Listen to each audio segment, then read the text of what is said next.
ॐ भूर्भुवः स्वः तत्सवितुर्वरेण्यं भर्गो देवस्य धीमहि धियो यो नः प्रचोदयात्। ॐ शान्ति शान्ति शान्तिः। नमस्ते मेरे प्यारे दोस्तों, उपनिषदों की श्रृंखला में आज मैं अमृत बिंदु उपनिषद या ब्रह्म बिंदु उपनिषद, इसके दो नाम हैं, के बारे में आपको बताने जा रहा हूँ। सुनिए, ब्रह्म बिंदु उपनिषद अथवा अमृत बिंदु उपनिषद। यह उपनिषद कृष्ण यजुर्वेद से संबद्ध है। इसका दूसरा नाम अमृत बिंदु उपनिषद भी है। इसमें कुल 22 मंत्र हैं, जिसमें ब्रह्म के अनुसंधान साक्षात्कार का कर्मिक स्वरूप वर्णित हुआ है। मन ही मनुष्य के बंधन एवं मोक्ष का कारणभूत है। इस शाश्वत तथ्य के उद्घाटन के साथ उपनिषद का शुभारंभ हुआ। मन को निर्विषय बनाकर मुक्ति की प्राप्ति, निर्विषय बनाने की विधि, स्वर, प्रणव तथा अस्वर द्वारा व्यक्त एवं अव्यक्त ब्रह्म का अनुसंधान, तीनों अवस्थाओं जागृत, स्वप्न, सुषुप्ति में एक ही आत्म तत्व की स्थिति, आत्मा का शाश्वत स्वरूप, माया से जीवात्मा का आवृत होना, अज्ञान अंधकार के विनष्ट होने पर जीवात्मा परमात्मा के एक तत्व का बोध, दूध में विद्यमान घृत की तरह चिंतन मनन रूप मंथन द्वारा परमात्म तत्व की प्राप्ति और अंततः स्वयं के रूप में उस परमात्म तत्व की अनुभूति, यही सब वर्णय विषय हैं। इस ब्रह्म बिंदु उपनिषद के ये सभी विषय बड़े सरल ढंग से इस उपनिषद में प्रतिपादित हुए हैं। शांति पाठ। ओम सहनाववतु इति ही शांति द्रष्टव्य अवधूतोपनिषद। मनो ही दिव्यविधं प्रोक्तं शुद्धं चाशुद्धमेव च अशुद्धं काम संकल्पम शुद्धं काम विवर्जितम। फर्स्ट, पहला श्लोक। मन के दो प्रकार कहे गए हैं, शुद्ध मन और अशुद्ध मन, जिसमें इच्छाओं कामनाओं के संकल्प उत्पन्न होते हैं, वह अशुद्ध मन है। और जिसमें इन समस्त इच्छाओं का सर्वथा अभाव हो गया है, वही शुद्ध मन है। मन एव मनुष्याणां कारणं बंध मोक्षयोः। बंध है विषासक्तं मुक्तई निर्विषयं समृतम। मन ही सभी मनुष्यों के बंधन एवं मोक्ष का प्रमुख कारण है।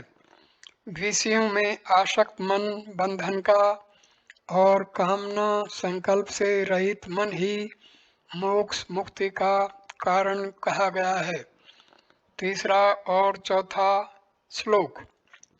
यतो निर्विषय शास्यः मनसो मुक्तिरिष्यते अतो निर्विषयं नित्यं मनः कार्यं मुमुक्षुणः।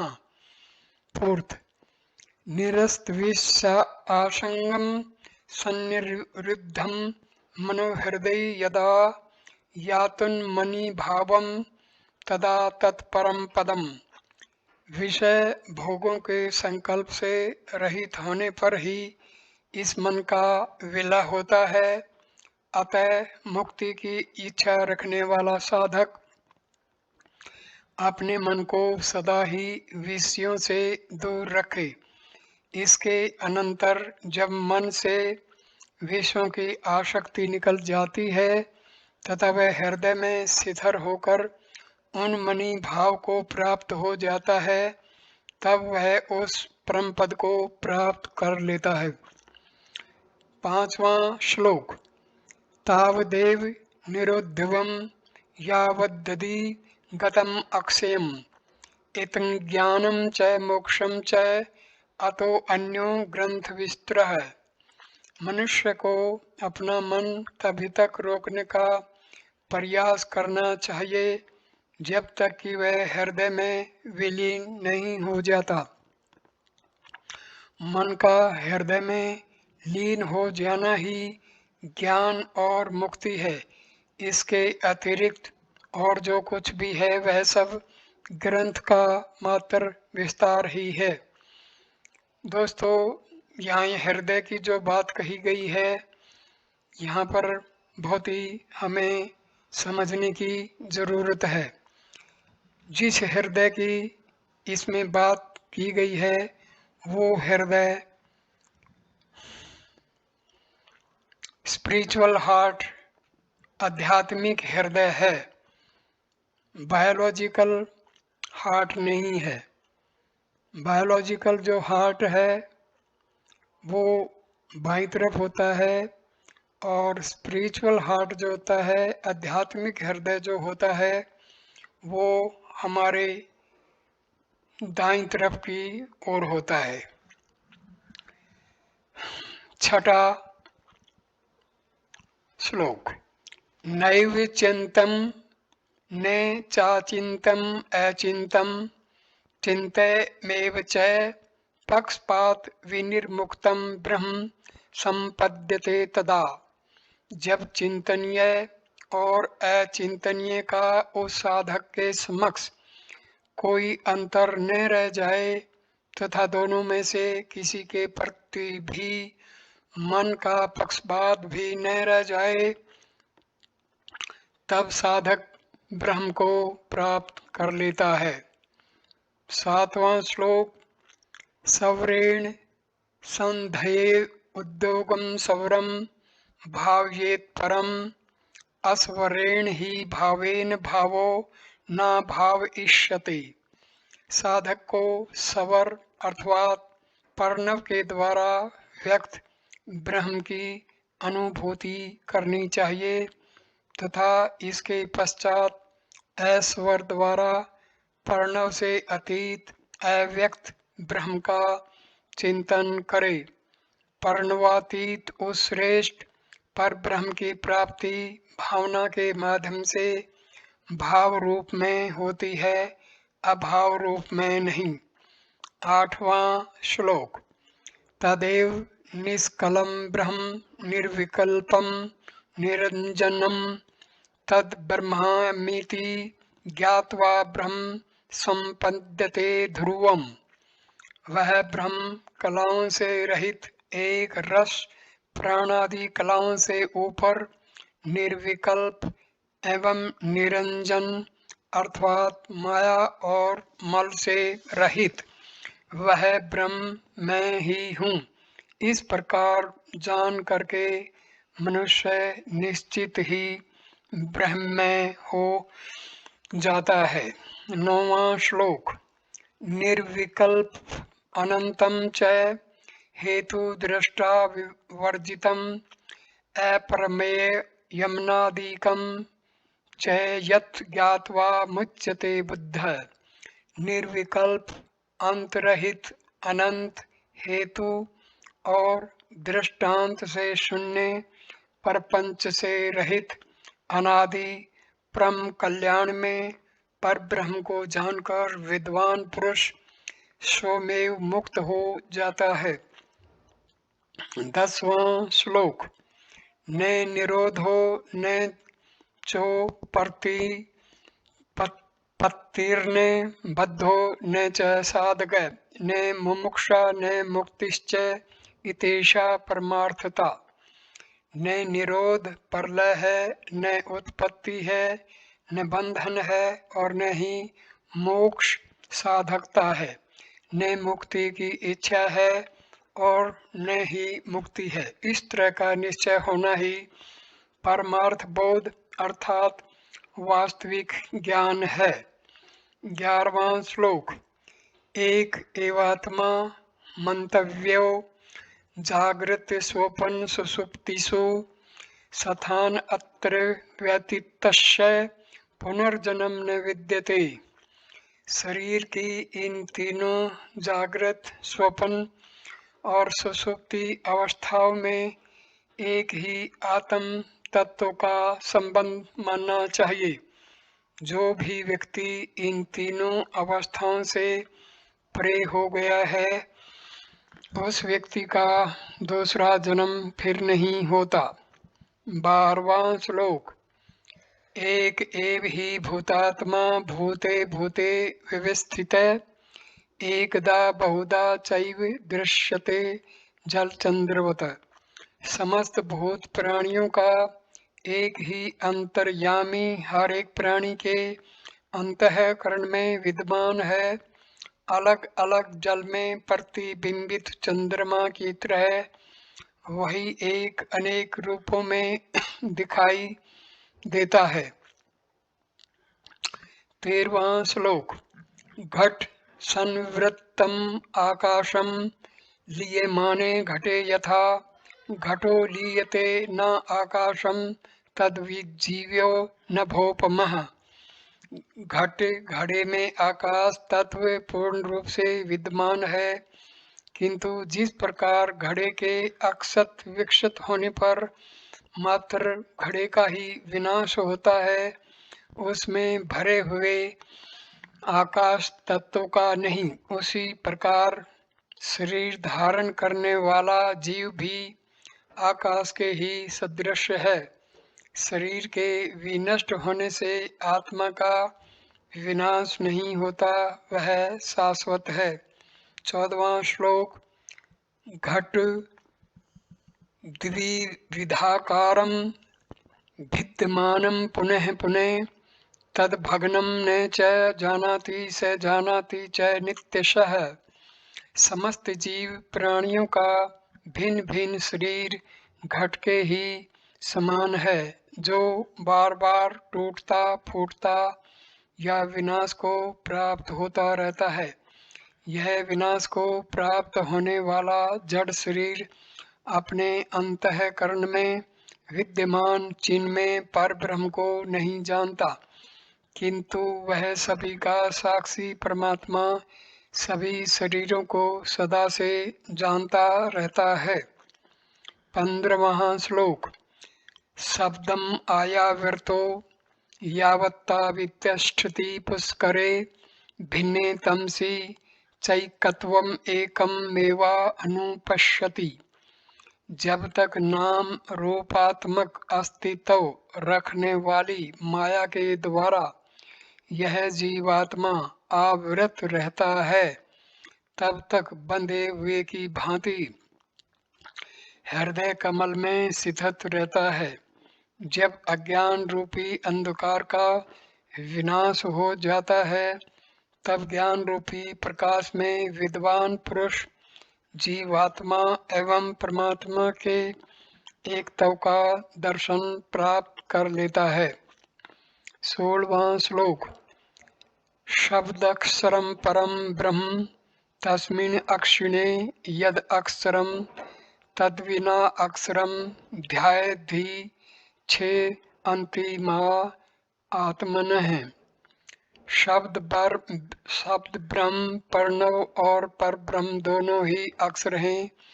इन दोनों में से जिस किसी एक के अक्षीण होने पर दूसरा जो अक्षय की स्थिति में बना रहता है, वह पर ब्रह्म ही वास्तविक अक्षर अविनाशी है।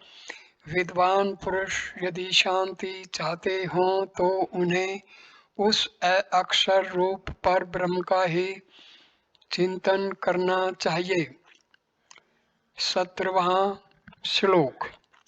दवे विद्ये वेदितव्ये तो शब्द ब्रह्म परम च यतः शब्द ब्रह्मणि निशानतः परम ब्रह्मा अधिगच्छति। दो विद्याएं जानने योग्य हैं। प्रथम विद्या को शब्द ब्रह्म और दूसरी विद्या को पर ब्रह्म के नाम से जाना जाता है। शब्द ब्रह्म अर्थात वेद शास्त्रों के ज्ञान में निष्णात होने पर विद्वान मनुष्य पर ब्रह्म को जानने की सामर्थ्य प्राप्त कर लेता है। 18वां श्लोक। ग्रंथ ग्रंथम भस्य मेधावी ज्ञान विज्ञान तत्वतः पलालमीव ध्यानार्थी तज्जेद ग्रंथम अवशेषतः। ज्ञानी मनुष्य को चाहिए कि ग्रंथ का अभ्यास करने के पश्चात उसमें निहित ज्ञान विज्ञान को मूल तत्व को ग्रहण कर ले। तदंतर ग्रंथ को त्याग देना चाहिए। ठीक उसी भांति जैसे कि धान्य अन्न को प्राप्त करने वाला व्यक्ति अन्न तो प्राप्त कर लेता है और पुआल को खलिहान में ही छोड़ देता है। 19वां श्लोक। गवाम अनेक वर्णानाम अक्षिर्षा कवर्णता अक्षिर पश्यते ज्ञानम लिंगिन अस्तु गवाम यथा। अनेक रूप रंगों वाली गौं का दूध एक ही रंग का होता है, ठीक वैसे ही बुद्धिमान व्यक्ति अनेक सांप्रदायिक चिन्हों को धारण करने वाले मनुष्य के विवेक को भी गौं के दूध की तरह ही देखता है। बाहर के चिन्ह भेद से ज्ञान में किसी भी तरह का अंतर नहीं आने पाता। 20वां श्लोक। घृतम इव पैसी निगुड्डम भूते भूते च वस्ति विज्ञानम सततम मंथयितव्यम मनसा मंथान भूतेन। जिस प्रकार दूध में घृत घी मूल रूप से छिपा रहता है, उसी तरह ही प्रत्येक प्राणी के अंतःकरण में विज्ञान चिन्ह में ब्रह्म स्थित रहता है। जैसे घृत प्राप्ति के लिए दूध का मंथन किया जाता है, वैसे ही विज्ञान स्वरूप ब्रह्म की प्राप्ति के लिए मन को मथानी रूप में परिणत करके सतत मंथन ध्यान एवं विचार करते रहना चाहिए। 21वां श्लोक। ज्ञान नेत्रम समादाय चोद्रवेत वही वत्प्रम निष्कलम निश्चलम शांतम तद ब्रह्माहमिति समृतम। इसके पश्चात ज्ञान दृष्टि प्राप्त करके अग्नि के सदृश तेज स्वरूप परमात्मा का इस भांति अनुभव करें कि वह कला शून्य निश्चल एवं अति शांत पर ब्रह्म मैं स्वयं ही हूँ, यही विज्ञान कहा गया है। 22वां श्लोक। सर्वभूताधिवासं च यद् भवतेषु वश्यत अपि सर्वा अनुग्रह कत्वेन तदस्महं वासुदेवः तदस्महं वासुदेवः इति। जिसमें समस्त भूत प्राणियों का निवास है, जो स्वयं भी सभी भूत प्राणियों के हृदय में स्थित है एवं सभी पर अहेतु की कृपा करने के कारण प्रसिद्ध है, वह सभी आत्माओं में स्थित वासुदेव मैं ही हूँ। वह सर्वात्मा वासुदेव मैं स्वयं ही हूँ। इस प्रकार यह उपनिषद पूर्ण हुई। ओम सहनाववतु इति शांति इति ब्रह्म बिंदु उपनिषद समाप्ता। ये ब्रह्म बिंदु उपनिषद या अमृत बिंदु उपनिषद यहीं पर पूर्ण हो जाता है।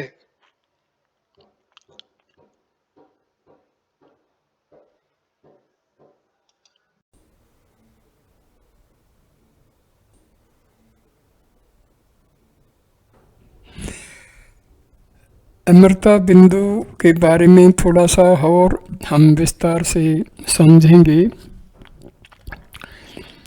इन सब अनित्य रूपों के मूल में एक नित्य वस्तु अवश्य होनी चाहिए। उसके बिना ये रूप निराधार नहीं टिक सकते।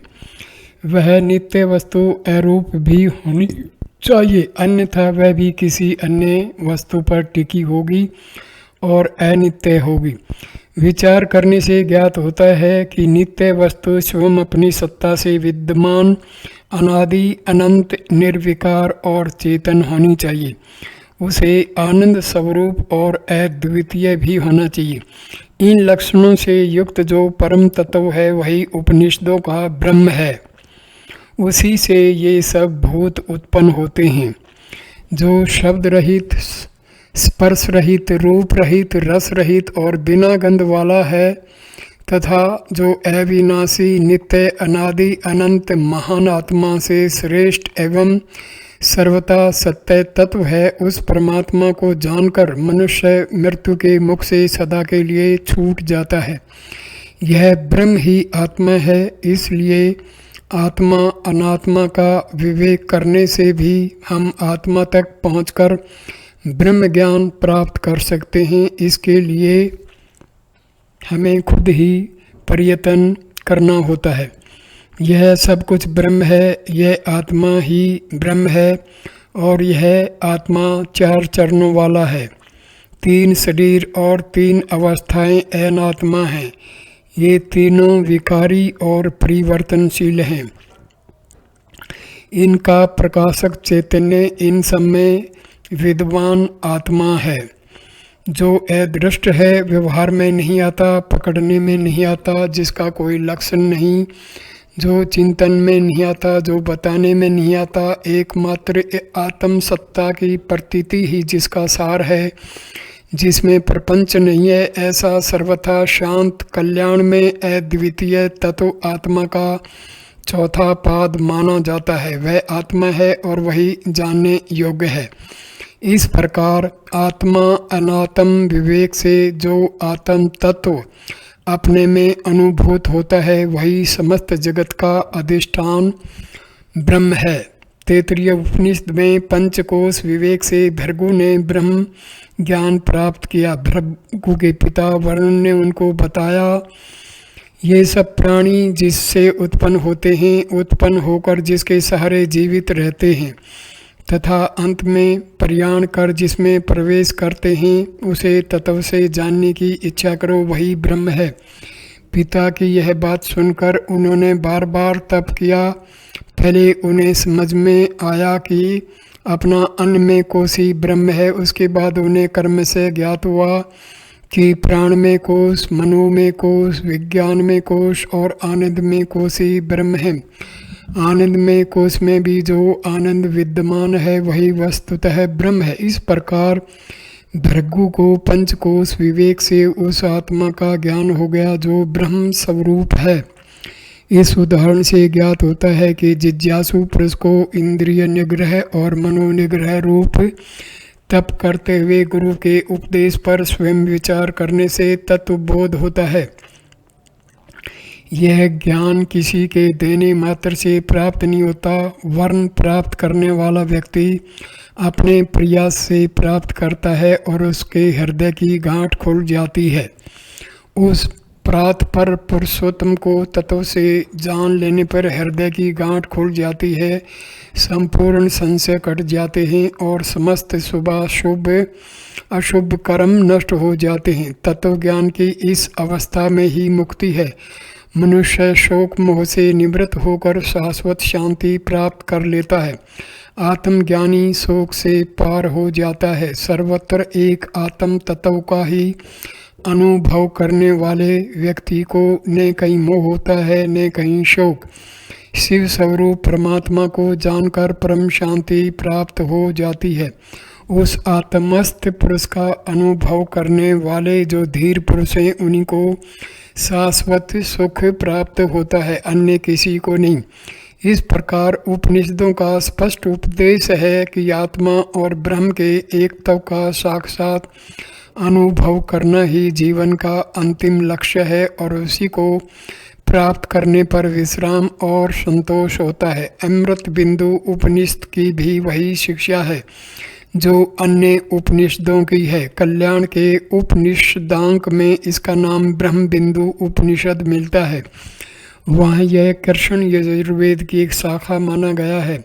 अन्यत्र इसका संबंध अथर्ववेद से बताया गया है और इसका शांति पाठ वही है जो अथर्ववेदीय कैवल्य उपनिषद का है। इसकी गणना लघु उपनिषदों में की जाती है। इसका आकार भी बहुत छोटा है। इसमें केवल 22 मंत्र हैं।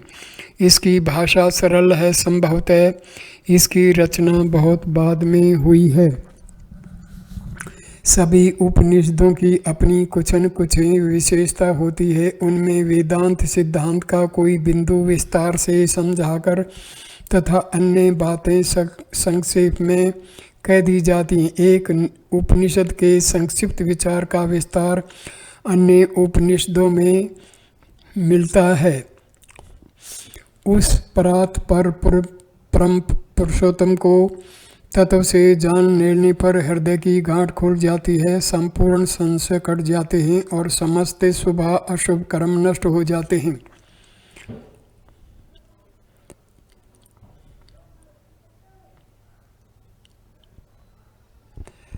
अमृत बिंदु उपनिषद में किसी गुरु या शिष्यों के नाम का उल्लेख नहीं है। इसका प्रारंभ मानसिक शुद्धता के विचार से होता है। शुद्ध मन से प्रणवपना की जाती है। इसके द्वारा मन का लय कर देने पर ब्रह्म भाव प्राप्त हो जाता है। ब्रह्म को जानकर विद्वान पुरुष अवश्य ही ब्रह्म रूप हो जाता है। इस उपनिषद में अवच्छेदवाद और प्रतिबिंबवाद के द्वारा जीव और परमात्मा का संबंध भी स्पष्ट किया गया है।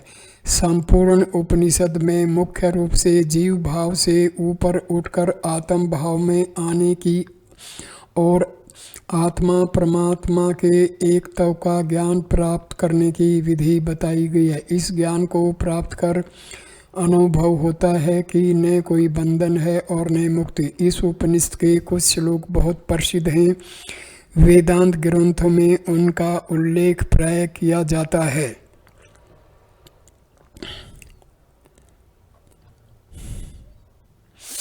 इस उपनिषद में जीव और ब्रह्म की एकता का वर्णन तो अनेक बार हुआ है, किंतु ब्रह्म और जगत की एकता का उल्लेख उतना स्पष्ट नहीं है। यहाँ उसकी ओर संकेत मात्र है। अद्वैत वेदांत के मत में जगत का आदि कारण ब्रह्म है। यद्यपि जगत और ब्रह्म में कार्य कारण संबंध कहा जाता है, किंतु वह औपचारिक है, क्योंकि ब्रह्म सत्य है और जगत मिथ्या है। जिस प्रकार धुंधले प्रकाश में रस्सी सर्प भाषित होती है, वैसे ही अल्प ज्ञान के प्रकाश में बुद्धि सर्वत्र विद्यमान ब्रह्म के स्थान में जगत के नाम रूप देखती है।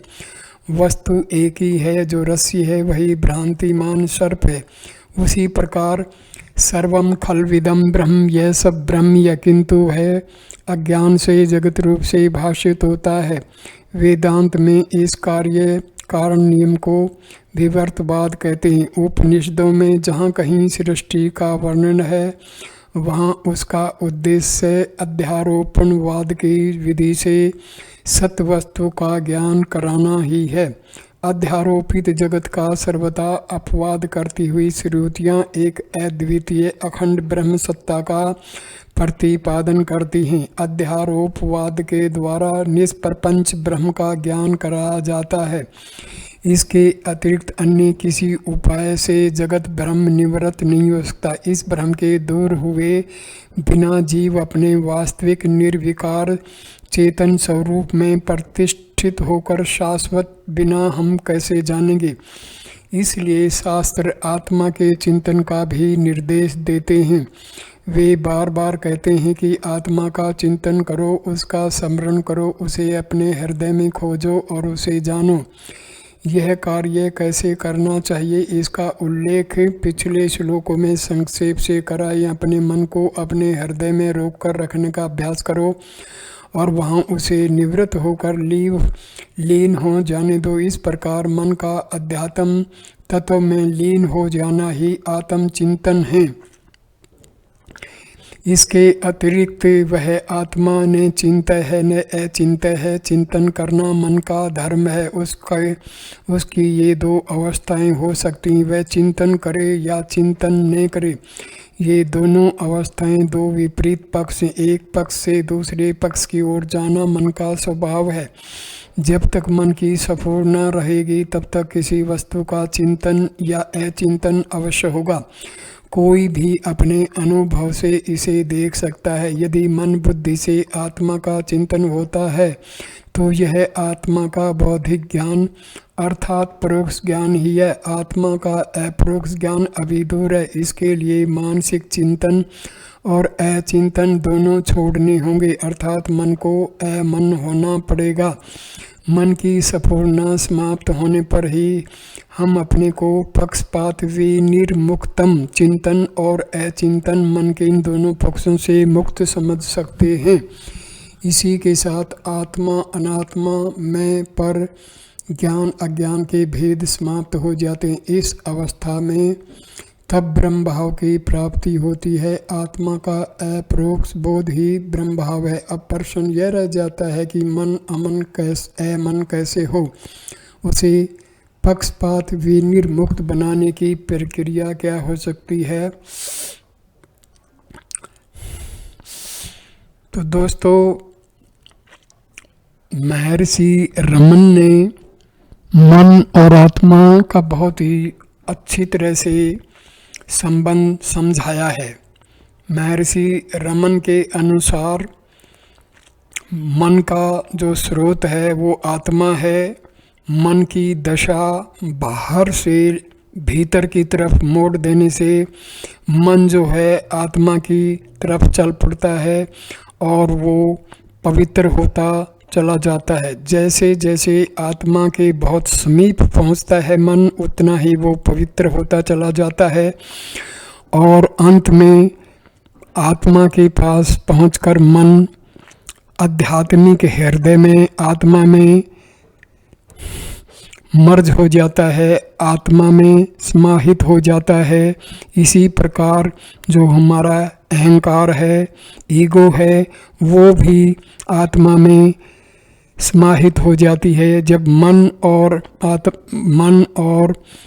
अहंकार आत्मा में आध्यात्मिक हृदय में जो हैं समाहित हो जाती हैं तो इसी का नाम आत्म साक्षात्कार है।